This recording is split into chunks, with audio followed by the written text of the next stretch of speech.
Marcher dans le labyrinthe de la croissance spirituelle peut ressembler à un labyrinthe plein de pièges et d'obstacles cachés. Des éléments anti-spirituels s'infiltrent subtilement dans notre vie quotidienne, obscurcissant notre esprit et notre cœur et entravant notre voyage vers la paix intérieure et l'illumination. Ces éléments peuvent se manifester par des pensées négatives persistantes, un attachement aux biens matériels ou même un traumatisme émotionnel non résolu. Mais que sont exactement ces choses anti-spirituelles et comment pouvons-nous les éviter efficacement pour assurer notre alignement et notre croissance spirituelle? Aujourd'hui, nous approfondissons 6 facteurs cruciaux à éviter, en nous appuyant sur les idées transformatrices des enseignements spirituels pour nous guider vers une existence plus éclairée. Les pensées négatives et le discours intérieur sont de formidables obstacles à votre croissance spirituelle. Ils obscurcissent votre esprit, drainent votre énergie et stoppent votre progression. Lorsque les pensées et croyances négatives dominent votre dialogue intérieur, elles créent un cycle de pessimisme et de limitation. Cela déforme votre perception de la réalité et bloque votre capacité à manifester vos désirs. L'ego, nourri de peur et de séparation, est au cœur de cette négativité, vous nourrissant constamment de pensées d'indignité, d'insuffisance et d'impuissance.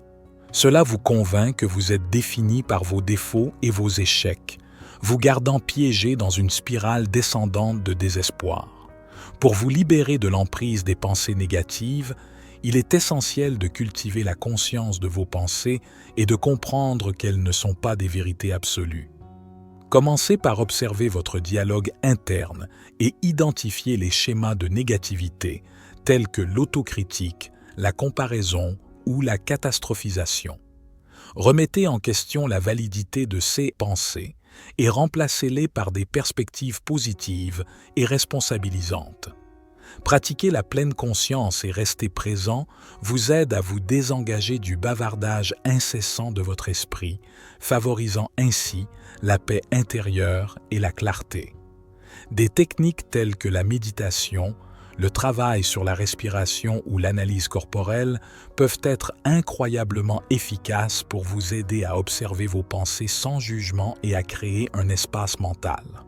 De plus, cultiver une attitude de gratitude peut contrecarrer considérablement les pensées négatives. En vous concentrant sur les bénédictions de votre vie, vous pouvez changer votre état d'esprit de la rareté à l'abondance, permettant ainsi une vision positive.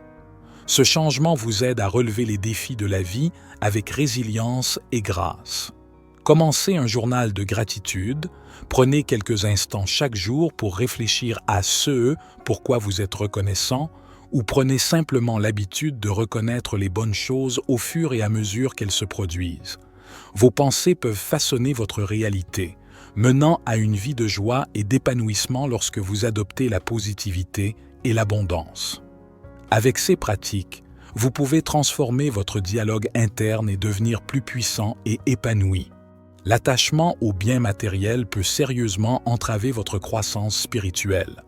Dans une société qui glorifie constamment la richesse et la réussite matérielle, il est facile de tomber dans le piège consistant à assimiler votre valeur à ce que vous possédez.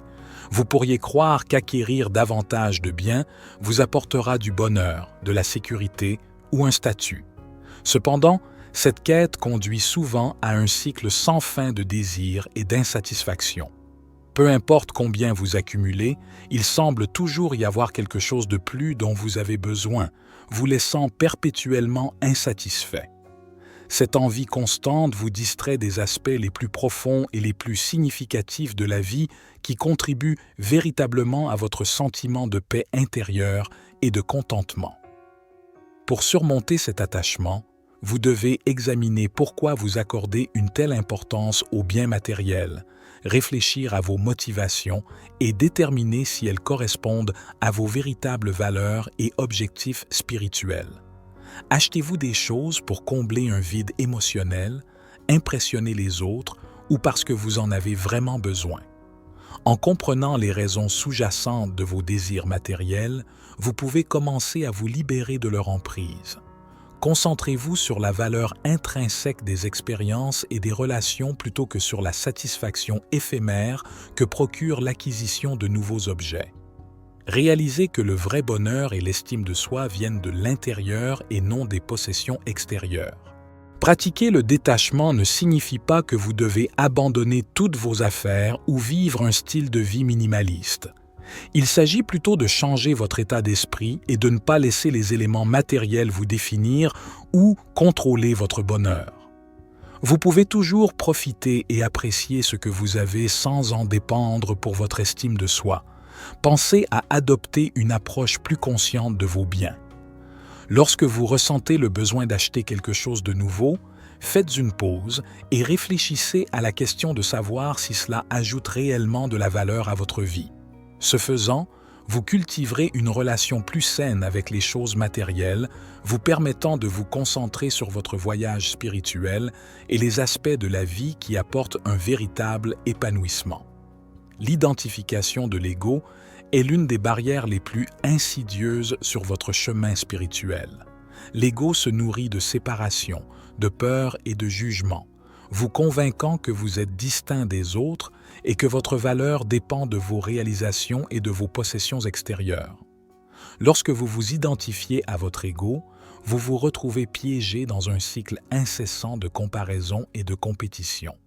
Vous mesurez votre valeur par ce que vous avez accompli, ou votre apparence par rapport aux autres. Si vous recherchez constamment la validation de sources extérieures, vous risquez de vous sentir vide et déconnecté de votre véritable moi. Imaginez un scénario dans lequel vous recherchez constamment une validation au travail, croyant que votre estime de soi est liée à votre titre de poste ou à votre salaire. Chaque promotion obtenue par quelqu'un d'autre ressemble à un échec personnel. Vous travaillez de longues heures en luttant pour la prochaine grande réussite, en espérant que cela vous fera enfin sentir digne. Pourtant, chaque réalisation n'apporte qu'une satisfaction temporaire, bientôt remplacée par l'anxiété du prochain objectif. Cette histoire peut sembler familière car de nombreuses personnes tombent dans ce piège. Ils finissent par passer à côté de liens significatifs et de paix intérieure parce qu'ils sont trop concentrés sur des marqueurs externes de réussite, motivés par les exigences insatiables de l'ego. Se libérer de l'identification à l'ego commence par cultiver la conscience de soi. Faites attention à vos pensées et à vos comportements et reconnaissez quand l'ego est en jeu. Cherchez-vous l'approbation ou vous comparez-vous aux autres? Grâce à des pratiques telles que la méditation et l'introspection, vous pouvez commencer à voir l'ego tel qu'il est, une construction de l'esprit et non votre véritable moi. Embrassez l'humilité en reconnaissant votre interconnexion avec les autres. Lorsque vous abandonnez le besoin de rivaliser et de comparer, vous vous ouvrez à des relations authentiques et à un sentiment d'unité en vous connectant à votre véritable essence au-delà des illusions de l'ego. Vous pouvez expérimenter une paix et un épanouissement profond. La résistance au changement est une tendance humaine naturelle, souvent enracinée dans la peur de l'inconnu et dans un profond attachement à ce qui semble familier et sûr. La routine et la prévisibilité peuvent vous réconforter, rendant toute perturbation intimidante. Cette peur peut vous maintenir coincé dans des situations qui ne servent plus votre bien le plus élevé, vous empêchant de saisir de nouvelles opportunités de croissance et de transformation. Le changement, bien qu'inévitable, peut être perçu comme une menace pour votre stabilité, vous poussant à vous accrocher au passé et à résister à vous lancer dans l'inconnu. Réfléchissez à la façon dont vous pourriez réagir face à un changement important dans votre vie, comme déménager dans une nouvelle ville ou commencer un nouvel emploi. La réaction initiale pourrait être une réaction d'anxiété et d'hésitation. Vous craignez de laisser derrière vous ce qui vous est familier et vous vous demandez si vous serez capable de vous adapter à de nouvelles circonstances. Si vous ne surmontez pas cette résistance, vous risquez de passer à côté de certaines expériences qui pourraient changer votre vie. Pour surmonter cette résistance, essayez d'adopter un état d'esprit d'ouverture et de curiosité. Au lieu de vous concentrer sur ce que vous pourriez perdre, pensez à ce que vous pourriez gagner. Accepter le changement comme un élément naturel et inévitable de la vie peut vous aider à le considérer comme une chance de renouveau et d'expansion. Les traumatismes non résolus et le bagage émotionnel peuvent entraver considérablement votre cheminement spirituel. Les expériences passées, qu'elles impliquent une douleur physique, émotionnelle ou psychologique, peuvent laisser de profondes cicatrices qui continuent de vous affecter longtemps après la fin des événements. Ces problèmes non résolus peuvent se manifester de diverses manières, comme l'anxiété chronique, la dépression ou des difficultés à nouer des relations saines. Portez.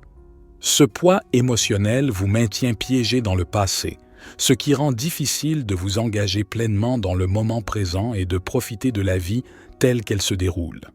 C'est comme essayer de gravir une montagne avec un lourd sac à dos. Vous êtes constamment alourdi et incapable de vous déplacer librement. Pour faire face à un traumatisme non résolu, il est important de reconnaître et d'affronter votre passé. Ce processus peut être difficile car il implique souvent de revisiter des souvenirs et des émotions douloureuses. Recherchez le soutien d'amis de confiance, de membres de votre famille ou de professionnels de la santé mentale peut vous fournir l'espace sûr dont vous avez besoin pour exprimer et traiter ces sentiments. Les techniques thérapeutiques comme la thérapie par la parole ou l'expérience somatique peuvent être particulièrement efficaces pour vous aider à guérir. La combinaison de ces thérapies avec des pratiques spirituelles telles que la méditation et la respiration peut également aider à libérer les blocages émotionnels et à calmer le système nerveux. Négliger de prendre soin de soi et ne pas établir de limites peut perturber considérablement votre croissance spirituelle. Lorsque vous ignorez vos propres besoins, qu'ils soient physiques, émotionnels ou spirituels, vous finissez par vous sentir épuisé et déconnecté de votre véritable moi. Prendre soin de soi ne consiste pas seulement à se faire plaisir. Il s'agit de maintenir un équilibre sain dans tous les aspects de votre vie. Sans soins personnels adéquats, vous pourriez avoir du mal à vous concentrer, à prendre des décisions ou à entretenir des relations positives. Au fil du temps, négliger vos besoins peut conduire à l'épuisement professionnel, au ressentiment et à un sentiment de vide. Pour favoriser la croissance spirituelle, il est essentiel de participer régulièrement à des activités qui favorisent votre bien-être, comme l'exercice, la méditation, les passe-temps ou simplement prendre le temps de vous détendre et de vous ressourcer. Établir des limites saines est tout aussi important. Sans limites claires, vous pourriez vous retrouver à dire oui à des demandes et à des obligations qui drainent votre énergie et vous laissent dépasser. Il est essentiel d'apprendre à communiquer avec assurance vos limites aux autres, que ce soit dans votre vie personnelle ou professionnelle. Fixer des limites aide à protéger votre énergie et garantit que vous disposez du temps et de l'espace nécessaires pour prendre soin de vous et pour vos pratiques spirituelles. Cela peut signifier dire non au travail supplémentaire, limiter le temps passé avec des personnes qui vous épuisent ou réserver chaque jour du temps dédié à la méditation ou à la réflexion. En respectant vos limites, vous créez un environnement favorable à votre voyage spirituel, vous permettant de vous concentrer sur ce qui compte vraiment et de devenir le meilleur de vous-même. C'était David pour la sagesse infinie. Soyez bénis, mes amis.